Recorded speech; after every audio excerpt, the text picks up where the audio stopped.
Something big is happening behind the closed doors, and let me tell you, it's sending shockwaves through the Middle East. Israel, after months of tough talks and military actions, is suddenly stepping back. Yes, you heard that right. Tel Aviv is now being forced to accept some of Hamas's terms, and the pressure isn't coming from Hamas alone. It is also coming from Washington.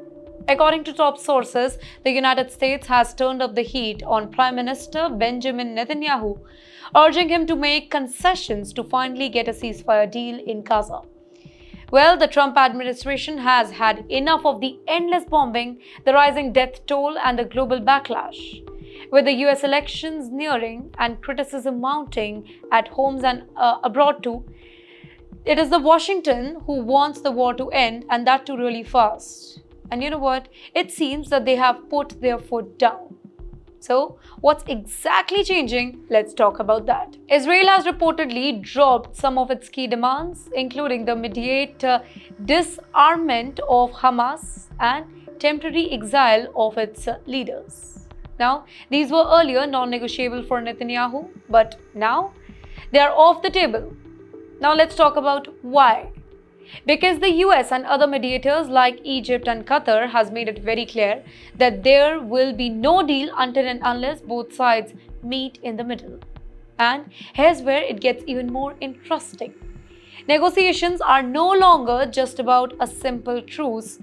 They now involve a phrase that release of hostages, a halt in Israeli ground operations, and possibly even the start of Gaza reconstruction.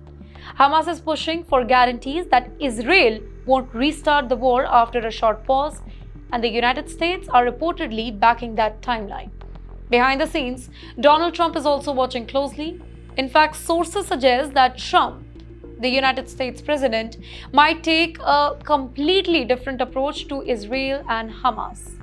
And that possibility is kind of creating added urgency for Trump's campaign to push through a deal now, before the political tides change in Washington. In the meantime, the humanitarian crisis in Gaza has reached a new level. Over 35,000 people have reportedly died.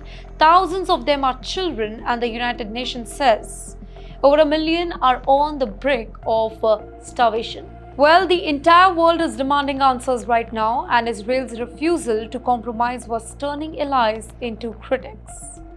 Now, with the US essentially drawing the red line, Netanyahu's government has little choice but to bend. It's a stunning turn in a war that once seemed designed to drag on endlessness. A ceasefire may finally be within reach, but whether it holds and on what cost is a question that nobody can answer yet. One thing is clear, that the battlefield has shifted from Gaza's ruins to negotiation tables in Doha and Washington. And in the new war of diplomacy, Israel is no longer calling all the shots.